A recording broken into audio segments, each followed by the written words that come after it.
ल आज नेपालको एउटा यस्तो जिल्लाको कुरा गरौँ न जहाँको भूगोल जति रोचक छ त्यहाँका मानिस र समाजको कथा पनि उत्तिकै अचम्मको छ।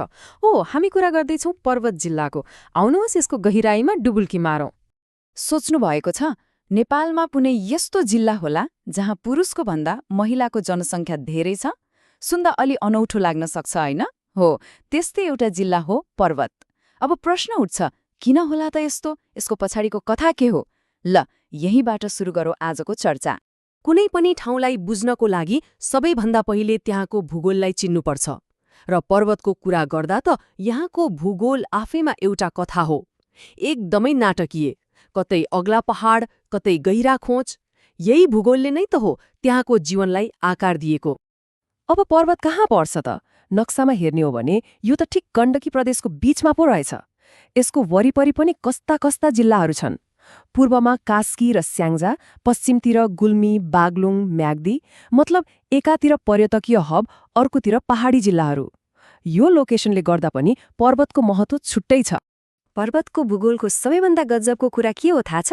यहाँको उचाइको फरक। एकछिन सोच्नुस् त, एकातिर सेतीवेडी जो समुद्री सतहबाट जम्मा 520 मिटर माथि छ, जहाँ गर्मी हुन्छ, अनि अर्कोतिर हम्पालको लेक 3309 मिटर अग्लो, जहाँ चिसो हुन्छ। एउटै जिल्लाभित्र यत्रो फरक, यही विविधता त हो नि पर्वतको खास चिनारी। अनि यत्रो विविधता, यति धेरै फरक कति क्षेत्रफलमा होला जस्तो लाग्छ? जम्माजम्मी 494 वर्ग किलोमिटर। हो, यति सानो एरियामा यति धेरै कुरा अटाएको छ। यसले के देखाउँछ भने पर्वत प्राकृतिक रूपमा कति धनी र सघन छ। ल, अब यो जमिनलाई त्यहाँका मानिसहरूले कसरी प्रयोग गरेका छन् त? यो चार्टले प्रष्ट देखाउँछ। हेर्नुस् त, झण्डै आधा मतलब 45% जमिन त खेतीपातीकै लागि प्रयोग हुँदो रहेछ। यसबाटै थाहा हुन्छ कि पर्वतको अर्थतन्त्रमा कृषिको कत्रो भूमिका छ। अनि त्यसपछि दोस्रो ठूलो हिस्सा 37% वन जङ्गलले ढाकेको छ, जसले यहाँको हरियाली र सुन्दरतालाई जनाउँछ। भूगोलको कुरा त भयो, अब कुरा गरौँ त्यहाँ बस्ने मानिसहरूको। पर्वतको जनसङ्ख्या र शिक्षाको अवस्था कस्तो छ त? यो तथ्याङ्कले साँच्चै नै केही सोच्न बाध्य बनाउने खालको चित्र देखाउँछ। सबैभन्दा पछिल्लो जनगणना मतलब 2078 को तथ्याङ्क अनुसार पर्वतमा जम्मा जनसङ्ख्या 1,30,887 रहेछ। सङ्ख्याको हिसाबले यो नेपालको सानो जिल्ला मध्येमै पर्यो, तर सङ्ख्याभन्दा पनि रोचक कुरा त यसको बनोटमा छ।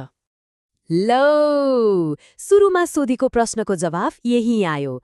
पर्वतमा महिलाको सङ्ख्या 69,209 छ भने पुरुषको सङ्ख्या 61,678। हिसाब गर्दा त झण्डै 8,000ले महिलाहरू बढी छन्। अब दिमागमा प्रश्न खेल्छ, आखिर किन? के कारण होला यस्तो हुनमा? पक्कै पनि यसको पछाडि सामाजिक र आर्थिक कारणहरू छन्। यो कुरा अझै रोचक तब हुन्छ जब हामी जनसङ्ख्या वृद्धि दर हेर्छौँ। यो त माइनसमा छ, -1.09%। यसको सोझो अर्थ के हो भने पर्वतमा जनसङ्ख्या बढ्नुको साटो उल्टै घटिरहेको छ। मान्छेहरू जिल्ला छोडेर बाहिर जाँदैछन्। अनि यो कुरा अघिको महिला पुरुषको जनसङ्ख्याको असन्तुलनसँग पनि त जोडिन्छ होइन र? धेरैजसो काम वा अवसरको खोजीमा बाहिरिने पुरुषहरू नै हुन्छन्। तर जनसङ्ख्या घट्दै गएको यो कथाको एउटा उज्यालो पाटो पनि छ। त्यो हो शिक्षा।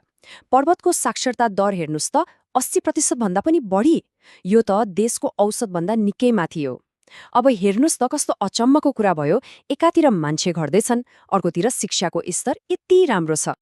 अनि यसलाई अझै केलाएर हेरौँ, पुरुषहरूमा साक्षरता दर 88.1% छ, जुन एकदमै राम्रो हो। महिलाहरूमा पनि 73.1% छ। हो, महिलाको अलि कम त देखिन्छ, तर समग्रमा हेर्दा दुवै तथ्याङ्कले के देखाउँछ भने पर्वतमा शिक्षालाई कति महत्त्व दिइँदो रहेछ।